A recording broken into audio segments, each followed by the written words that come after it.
किसी झील मैंने थीसन ताकर माँ बुआ घर के जीवा लगी से इच्छा नहीं हुए बरस के थरे जासन बरस के थरे भी काना किसी टुकेल मैंने थीसन जे रे बुआ बरस बरस बीती जैसी फिर भी माँ बुआ घर के नहीं आसन से मैंने है क्या थी लगे नहीं आसन जे ताकर पर्सनाल प्रॉब्लम होता किंतु मोर थॉट एंता जे निजर माँ बापा जी थी तक आमके आमर माँ बापा के देखी जीवार कथा है आमर माँ बापा संगे आमके जोड़ी कर रहबार कथा है लाइफ रो देखुच तो कौन सी प्रकार ग्यारंटी नहीं ना केते भी बेले किछि भी हो पारे तो ताकर गला परे आमे जिमुआ ताक घरे कांदमु कि बोमु जे क्या काम देवा से जी थिबा तक के ताकर वैल्यू करूँ से जी थिबा तक के तांको टिके देखी जाऊँ तांकर सहित टिके टाइम स्पेंड करूँ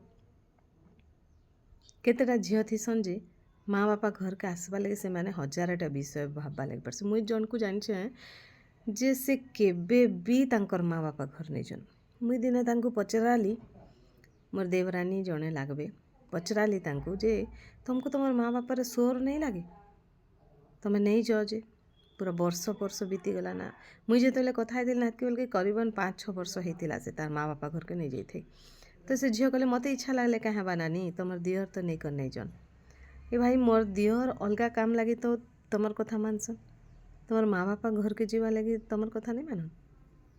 तो हजबैंड को केनता कथा मनाबार अच्छे सेटा आमर झील मानकर हाथर कथा आउ जदि हजबैंड नहीं मानुछे आमके आमर माँ बुआ के भेटी जावा से हजबैंड हमार लायक नहीं से तुम्हें निजे जाओ भाई तुम्हें निजे जाओ हाँ तुम माँ बुआ के देखी करी आस कथा जदि भल लगी थाए जरूर कमेंट करबो।